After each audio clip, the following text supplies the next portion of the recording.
प्रागैतिहासिक काल। भारत का इतिहास प्रागैतिहासिक काल से आरंभ होता है। प्रागैतिहासिक शब्द प्राग जमा इतिहास से मिलकर बना है, जिसका शाब्दिक अर्थ है इतिहास से पूर्व का युग। प्रागैतिहासिक इतिहास के उस काल को कहा जाता है जब मानव तो अस्तित्व में थे, लेकिन जब लिखाई का आविष्कार न होने से उस काल का कोई लिखित वर्णन नहीं है।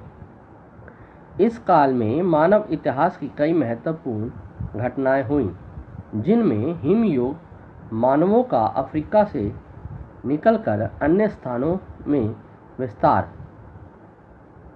आग पर स्वामित्व पाना, कृषि का आविष्कार, कुत्तों एवं अन्य जानवरों का पालतू बनना इत्यादि शामिल है। ऐसी चीज़ों के केवल चिन्ह ही मिलते हैं, जैसे कि पत्थरों के प्राचीन औजार, पुराने मानव पड़ावों का अवशेष और गुफाओं की कला। यह वो समय है जब हम पशु से मनुष्य के रूप में विकसित हुए हैं, जब मनुष्य ने खाद्य उत्पादन आरंभ नहीं किया था। प्रागैतिहासिक भारत को निम्नलिखित भागों में विभक्त किया गया है: पूर्व पाषाण काल, मध्य पाषाण काल, उत्तर पाषाण काल, धातु पाषाण काल। पूर्व पाषाण काल।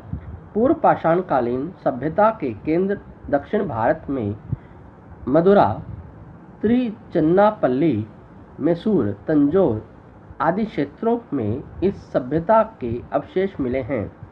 इस समय मनुष्य का प्रारंभिक समय था। इस काल में मनुष्य और जानवरों में विशेष अंतर नहीं था। पूर्व पाषाण कालीन मनुष्य कंदराओं, गुफाओं, वृक्षों आदि में निवास करता था। पूर्व पाषाण कालीन मनुष्य पत्थरों का प्रयोग अपनी रक्षा के लिए करता था। कुल्हाड़ी और कंकड़ के औजार सोहन नदी की घाटी में मिले हैं। सोहन नदी सिंधु नदी की सहायक नदी है। उसके पत्थर के औजार साधारण और खुरदुरे थे। इस युग में मानव शिकार व भोजन एकत्र करने की अवस्था में था, खाना बदोश जीवन बिताता था और उन जगहों की तलाश में रहता था जहां खाना पीना अधिक मात्रा में मिल सके। मध्य पाषाण काल। मध्य पाषाण काल में पत्थर के औजार बनाए जाने लगे।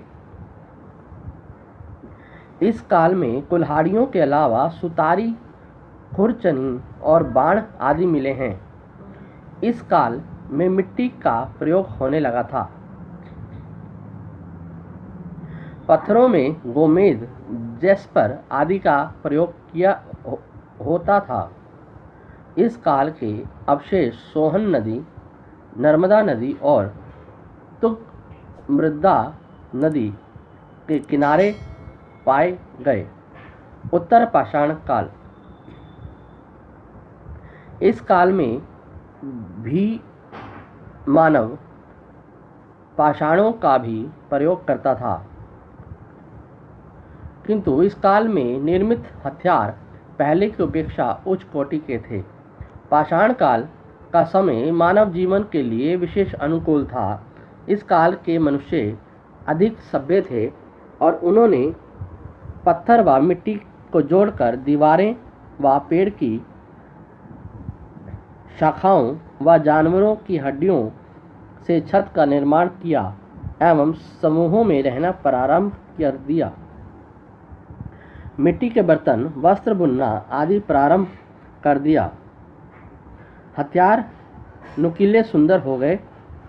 इस काल के औजार सेल्ट, कुल्हाड़ियाँ, छेनियाँ, गदाएं, मुसला, आरियाँ इत्यादि थे।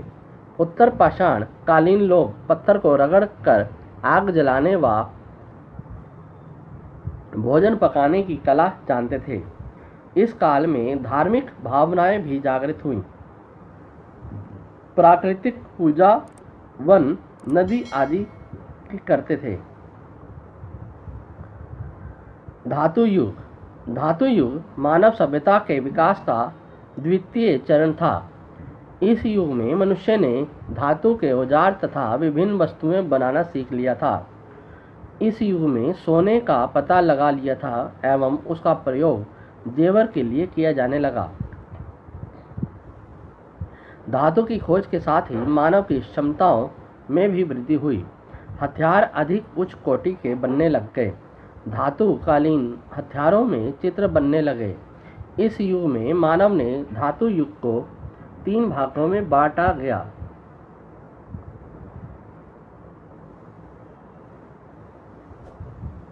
ताम्र युग, कांस्य युग, लौह युग। ताम्र युग। इस युग में तांबे का प्रयोग प्रारंभ हुआ। पाषाण की अपेक्षा यह अधिक सुदृढ़ और सुविधाजनक था। इस धातु से कुल्हाड़ी, भाले, तलवार तथा आवश्यकता की सभी वस्तुएं तांबे से बनाई जाने लगी। कृषि कार्य इन्हीं औजारों से किया जाने लगा। कांस्य युग। इस युग में मानव ने तांबा और टीन मिलाकर एक नवीन धातु कांसा बनाया जो अत्यंत कठोर था। कांसे के औजार उत्तरी भारत में प्राप्त हुए। इन औजारों में चित्र भी थे। अनाज उपजाने व कुम्हार के चाक पर बर्तन बनाने की कला सीख ली थी। वह मात्र देवी और नर देवताओं की पूजा करता था। वह मृतकों को दफनाता था और धार्मिक अनुष्ठानों में विश्वास करता था। ताम्र पाषाण काल के लोग गांवों में रहते थे। लौह युग।